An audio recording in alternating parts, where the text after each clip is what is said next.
I'm going to conduct a Skype interview with a man who's facing charges that could land him behind bars for 58 years. He's Army Major Christian Kit Martin. Major Martin is a career regular Army officer, a U.S. Army Ranger, and a Master Army Aviator with some 1,000 hours of combat flying time, including 500 while using night vision gear. Now 47 years old, he's been to war and back 3 times, and is one of those rare soldiers who has fought both on the ground as an elite Army Ranger and in the air as an attack helicopter pilot.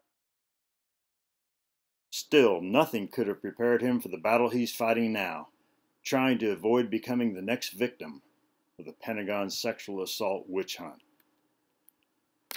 I come from a long family has a long history of military service, as far back as I can trace right now.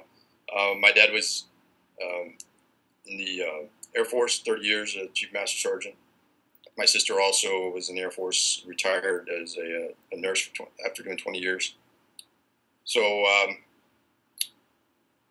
after my dad got back from Vietnam, we moved to Europe when I was about 2, and I stayed there till I was in high school. That had a lot of pros and cons. Got to move, travel a lot, see have a lot of cultural experiences, which is all good. You get to appreciate America, what it stands for, see that in other people's eyes. Like I said, my family history and my experiences led me to want to be in the service myself. I decided to follow in my grandfather's footsteps in the cavalry. So right before I graduated high school, I was 17. I joined the Army Reserves as a private. I got my Eagle Scout right then as well, and then I went to basic and NIT. And after that, I went to the University of Nebraska and tried to pay my own way through school. So I worked full-time at night, did reserves on the weekends, and then also did ROTC. Later on, I was able to compete for an Army scholarship. That gave me a regular Army commission. And from there, I was able to go to Ranger School. My first duty assignment was at Fort Ord, California, with the 7th Infantry Division Light, so I'm kind of dating myself there a little bit. I'm pretty old.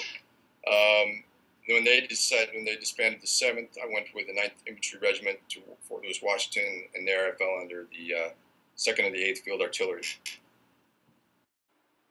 For more updates and information about Major Martin's case, visit bobmccarty.com.